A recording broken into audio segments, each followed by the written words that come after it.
Je ne peux oublier tante Sarah. Ces siamois infernaux. Cette muselière. Oh, n'y pense plus. Tu oublieras, fillette. Voilà ce qui arrive quand on s'attache à une famille. Mais tu n'as pas de famille? Oh, si, j'en ai une pour chaque jour de la semaine. Le lundi, j'ai un vieux pépé. Le mardi, une mémé. Le mercredi, 2 gosses de HLM. Et puis c'est comme ça toute la semaine, alors... Et aujourd'hui, tu m'emmènes où? Donne-moi la patte petite. Ce soir, nous dînons au restaurant.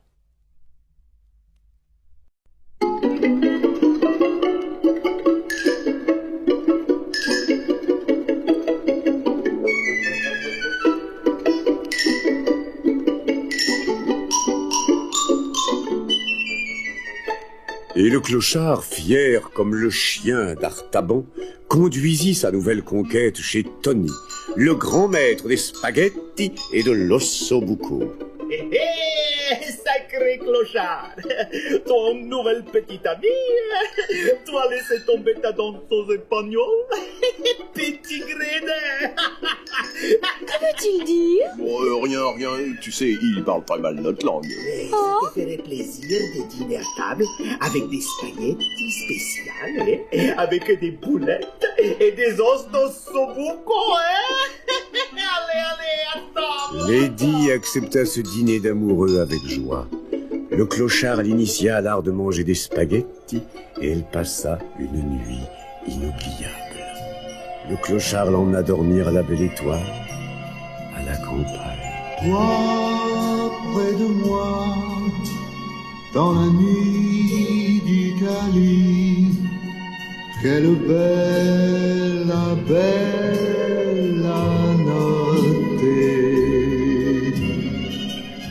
Tout est si doux, de Venise à Padoue, dans la belle notte. L'écho d'une sérénade, l'aubade d'un gondolier,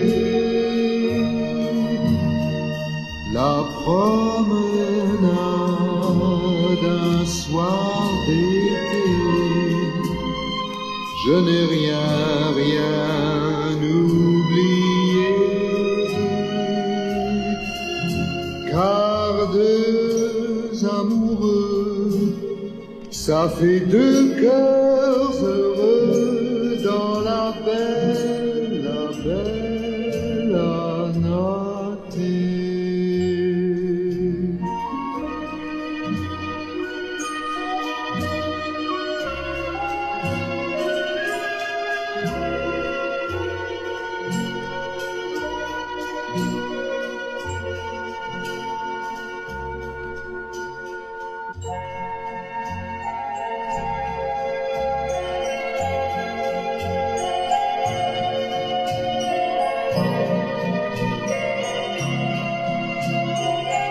Mais je savais qu'avant peu finirait cette belle notte. Rien ne retient un amour qui s'éteint quand finit la belle notte. J'ai voulu faire un beau rêve, trop brève fut cette nuit, et tout s'achève, et tu t'enfuis, tu m'enlèves toute ma vie.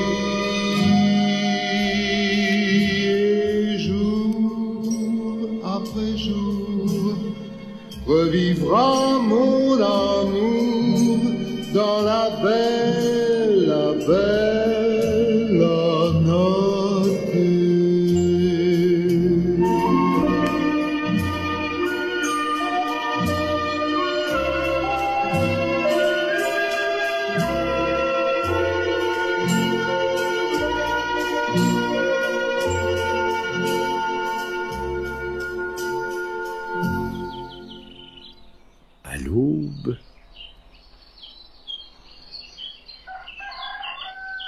Regarde, Lady.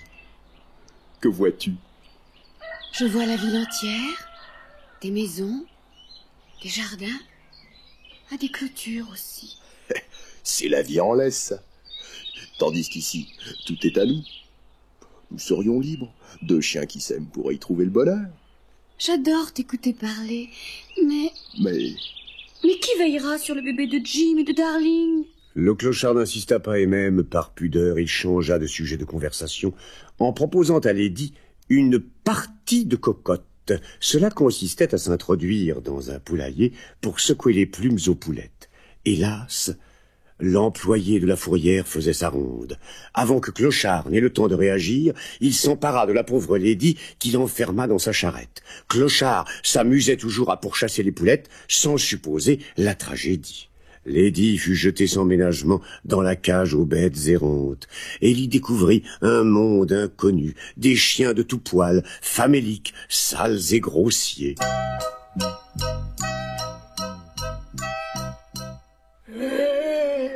Visez-moi ça, Miss Perk Monceau soi-même.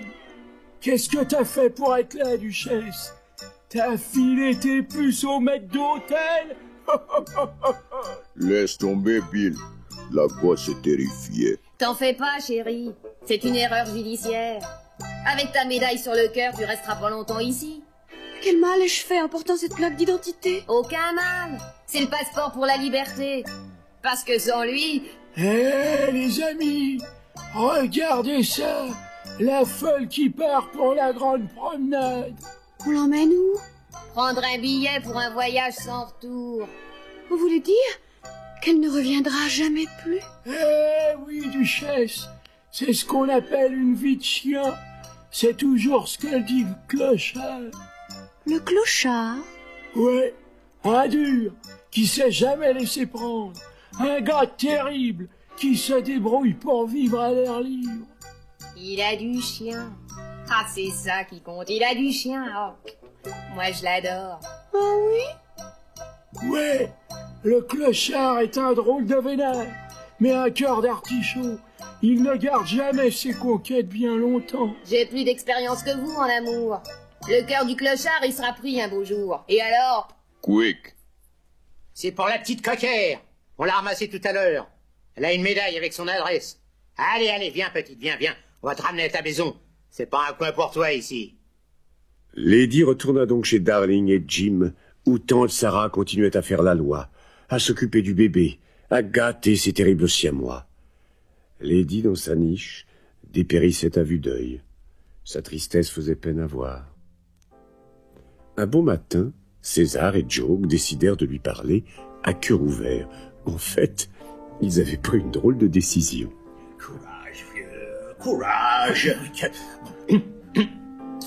Je n'avais jamais songé au mariage. Aidez-moi. Mais nous ne pouvons pas laisser cette petite dans cet état. Quel que soit son choix, nous resterons bons amis, n'est-ce pas? Oui, évidemment. Alors, allons-y. Miss Lady, mais en mariage. Ma chère, acceptez mon salut matinal. Je ne reçois personne. Je vous prie de m'excuser. Soyons brefs et précis. Voilà, nous venons, Joe et moi... César et moi sommes navrés. Nous habitons tous deux de fastueuses demeures sans niche. Et nous sommes encore très jeunes de cœur. Soyons brefs. Pour en revenir à nos moutons, nous prétendons être vos prétendants. Mais, alors, qui voulez-vous épouser? Vous êtes mes amis. Je ne peux accepter. Salut la compagnie. Oh, fillette, je te retrouve enfin. Oh, j'ai fait toute la ville et la campagne pour découvrir ta trace. Oh, si ce bâtard vous importune, Miss Lady, je le mets en morceaux. Ce ne sera pas nécessaire. Merci, César. Je désire seulement avoir une petite explication avec ce personnage. Oh, je suis accueilli comme un chien dans un jeu de quilles. Je me demande bien pourquoi. Nous ne nous éloignerons pas et si ce voyou se permet le moindre geste déplacé de la patte... ça va, dégagez, je dois causer à mademoiselle. Attends. Voyons, fillette, il faut pas m'en vouloir, j'étais sûr que t'étais auprès de moi. Je t'ai cherché partout et dès que j'ai appris que t'avais été embarqué à la fourrière... Ne me parle plus de cette horrible prison. J'ai été si humiliée par les propos tenus par une certaine Peggy. T'as fait la connaissance de ma copine? Il paraît que tu en as beaucoup des copines comme cela. Tiens, je t'ai apporté un cadeau. Un os que m'a donné Tony, le type du restaurant italien, tu te souviens de lui? Je ne mange pas de cet os-là. Et Lady entra dans sa niche. Le clochard désemparé s'en alla, la queue basse et traînant la patte. Mais à peine arrivé au coin de la rue, il entendit l'appel angoissé de Lady. Que se passe-t-il, petite? Un rat qui vient de sauter dans la chambre de bébé. Oh, j'y vais, montre-moi le chemin. Ils foncèrent sauver le bébé, et sous les yeux horrifiés de Lady, le clochard combattit l'odieuse bête.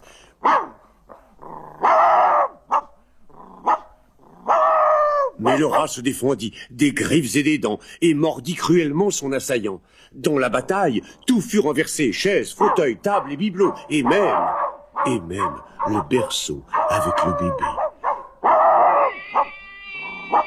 Tante Sarah, réveillée par le tumulte, poussa des glapissements. Elle enferma Lady à la cave et téléphona à l'employé de la fourrière pour qu'il vienne chercher, séance tenante, un chien enragé, un sauvage qui a tenté d'égorger un bébé.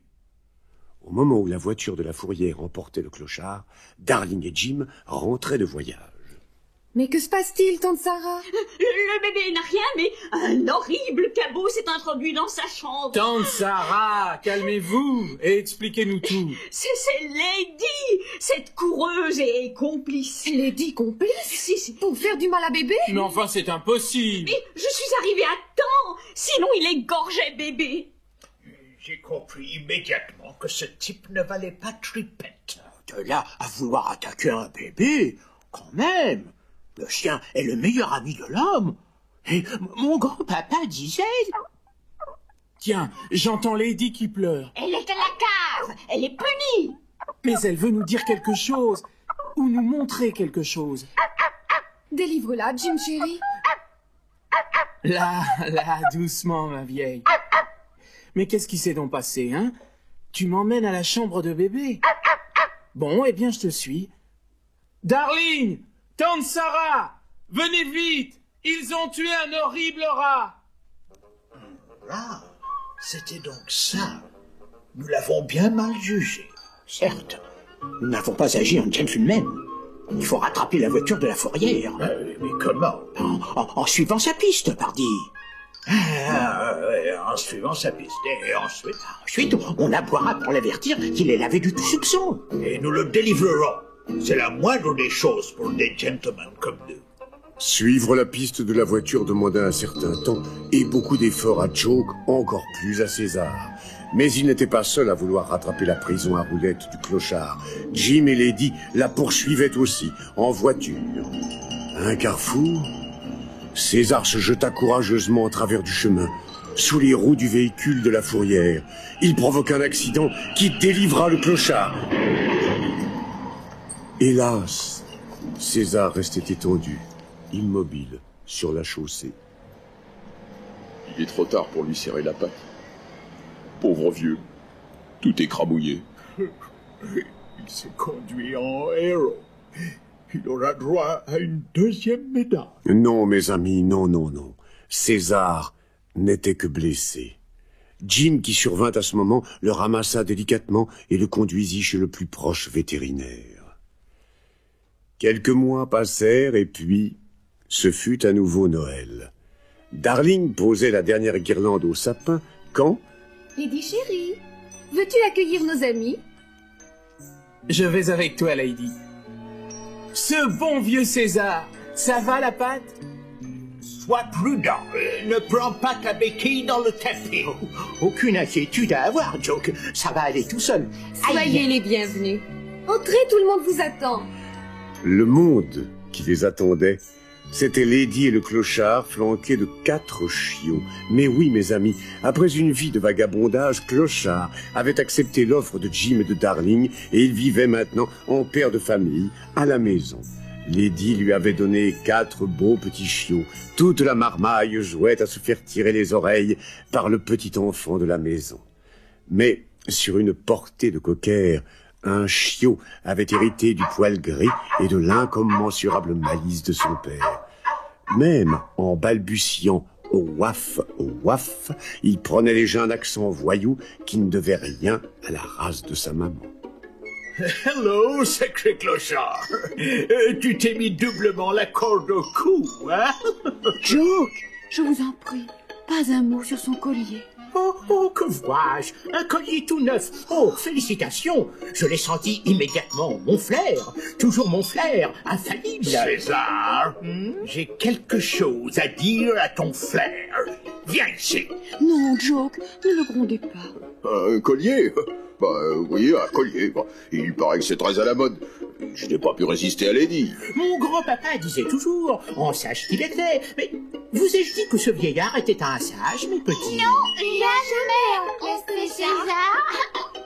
Attention pour la photo. Darling chérie, fais tenir tranquille Jimmy Junior. Et toi, Lady, regroupe ta nichée. Attention, prêt pour la photo? Clochard, Jock, César, voilà! Et joyeux Noël à tous!